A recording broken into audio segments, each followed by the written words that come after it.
This is Suzanne Wagner. Let's do the weekly astrology for March 23rd through 29th, 2025. This week we feel the push and pull between Pisces and Aries. Neptune is getting ready to end its journey into Pisces on the 31st, and then it will move into Aries. But be prepared for a retrograde that will back up for one final hit from October 23rd, 2025 through January 27th, 2026. We are moving towards Saturn, also shifting out of Pisces in May of this year. Starting at the end of this month, we are going to have 4 outer planets shift signs between the 31st of March and July 8th, not to mention the other faster moving planets also shifting.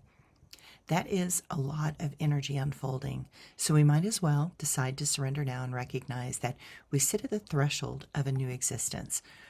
What is clear is that everything in our world is going to be redefined and seen in a new light. The only way to be ready is to be completely open and ride the waves of change that will not be stopped. Besides, resistance is futile. Get ready. We have only just begun. March 24th. Mercury is in a cazimi with Aries, and the moon will go into Aquarius. It will appear to us that Mercury enters into the heart of the sun in Aries. This brings us new insights and helps us become more intuitively aware of what makes us tick inside. Awareness comes in waves and powerful moments of clarity. This could be one of them for you if you are willing to be open and allow a truth that was rejected previously to finally filter in. For some, it is a time to fess up. For others, it is a moment when we look at our thoughts and how they create our reality. The good news is, if one is ready to move into truth, it will give new confidence and courage to those that are willing to be brave and bold and move into the unknown. The Aquarius moon gives us an incentive to at least consider the new options. It shows where we have been locked in a pattern and unwilling to change. Now, for many, the change is too much, but it came about this way because of believing in things that were not true or valid. Now the change is going to be more difficult and painful because of those walls that one built up with their beliefs. March 26th, the moon goes into Pisces. The moon in Pisces makes things even more emotional and upsetting for some. For others, they may finally see past the veils of illusion within their own mind. The gut feelings are so strong that one may finally have to admit that the strain of maintaining false things and beliefs has finally become too hard to hold and too heavy to bear. March 27th, Venus shifts retrograde into Pisces once again. Venus, the goddess, seems to want to take a dip in the mysterious and sacred waters of Pisces. She seems to want to rejuvenate and be refreshed. We long for stillness and quiet. We seek not to change the world, but to change ourselves.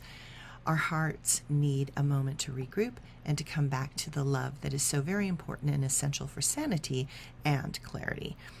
It is time to release patterns of unworthiness and to see that in the compassion of our heart, our true light and beauty can finally be seen. It is time to listen rather than talk.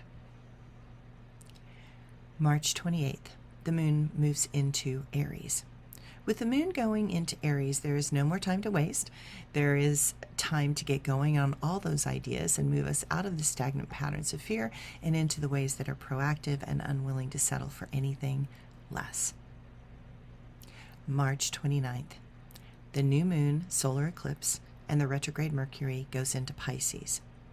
Well, we just had Venus shift signs while it was in retrograde. Now Mercury is doing the same. In this retrograde, we are questioning a lot of things, and we find that our thoughts are being inspired by our emotions. It is time to see what has been hidden from us and to speak what we discovered so that others can also see it.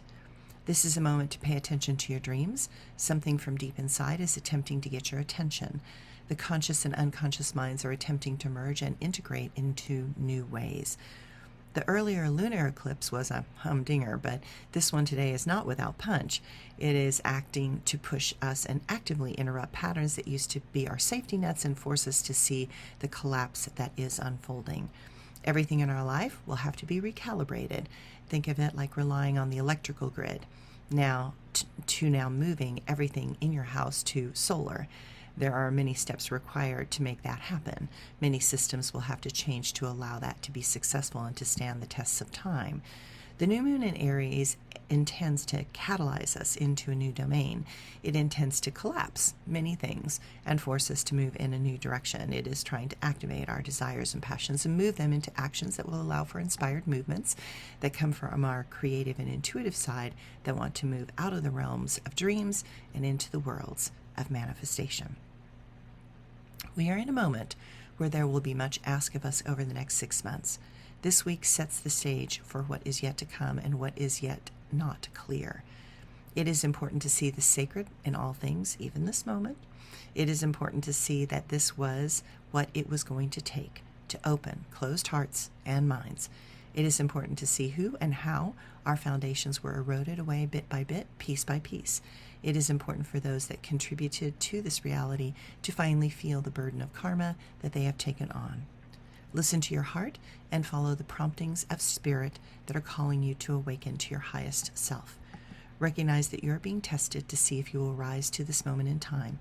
Without such moments, you cannot find your own personal moral center.